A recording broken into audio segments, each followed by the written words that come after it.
ప్రభుత్వ అంబులెన్స్లు మన దగ్గర మరీ తక్కువ. దేశంలోనే 20వ స్థానంలో తెలంగాణ. అందుబాటులో 456 వాహనాలు మాత్రమే. 7499 అంబులెన్స్లతో మహారాష్ట్ర ఫస్ట్ ప్లేస్లో ఉంది.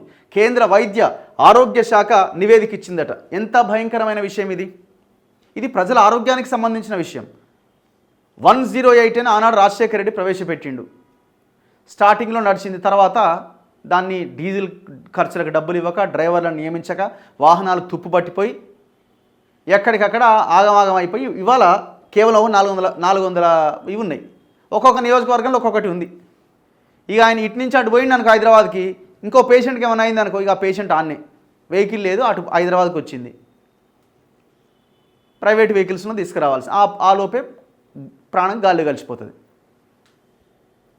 మరి ఎందుకు లేవు అంబులెన్స్లు? ఎంత చిన్న విషయం ఇది! అంటే విషయం చాలా పెద్దది, కానీ ప్రభుత్వం చేయడానికి ఎంత చిన్న విషయం ఇది! ఎన్ని కోట్లు ఖర్చు అవుతుంది దీనికి? ఫ్యూచర్ సిటీ, ఆడ పెద్ద నగరం నిర్మించాలనుకుంటున్నారు. ఎవడు ఉండాలా నగరంలో? శవాలా? ఆ నగరంలో ఎవరు ఉండాలా?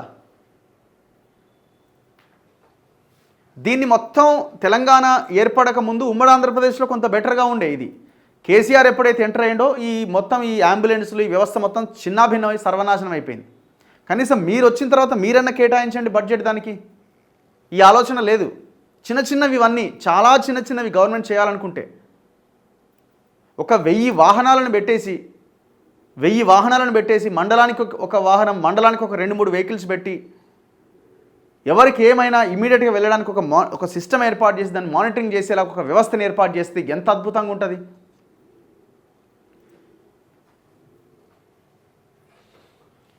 అసలు మీరు స్టాటిస్టిక్స్ తీయాలి.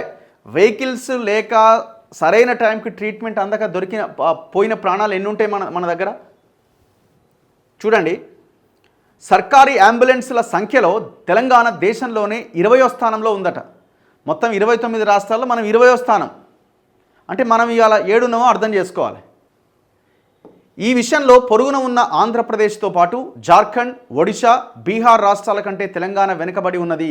దేశవ్యాప్తంగా అన్ని రాష్ట్రాల్లోని వైద్య ఆరోగ్య శాఖ ఆధ్వర్యంలో నడిచే అంబులెన్స్ వాహనాల సంఖ్య పైన కేంద్ర వైద్య ఆరోగ్య శాఖ, కుటుంబ సంక్షేమ మంత్రిత్వ శాఖ ఇటీవల ఒక నివేదిక విడుదల చేసింది. ఈ నివేదిక ప్రకారం దేశవ్యాప్తంగా 40,445 ప్రభుత్వ అంబులెన్స్లు ఉన్నాయి.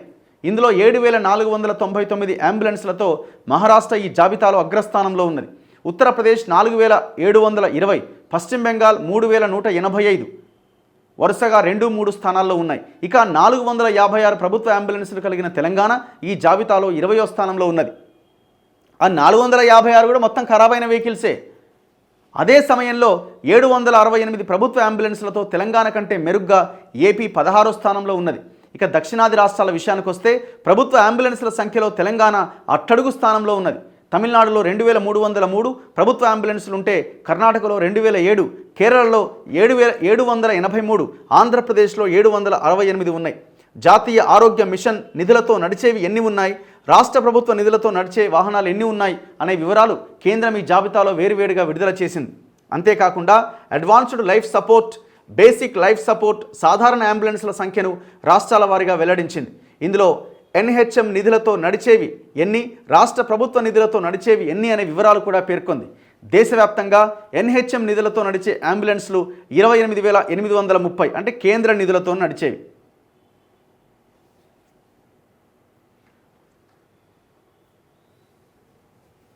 ఇట్లా ఇంత దారుణంగా ఉన్నది. అంటే ట్రీట్మెంట్ తర్వాత అత్యవసర చికిత్స అందాల్సిన పేషెంట్లకి కనీసం హాస్పిటల్ తీసుకెళ్ళడానికి ఈ దేశంలో అంబులెన్స్లు కూడా కరువైనవి. ఇది వెలుగుతున్న దేశం.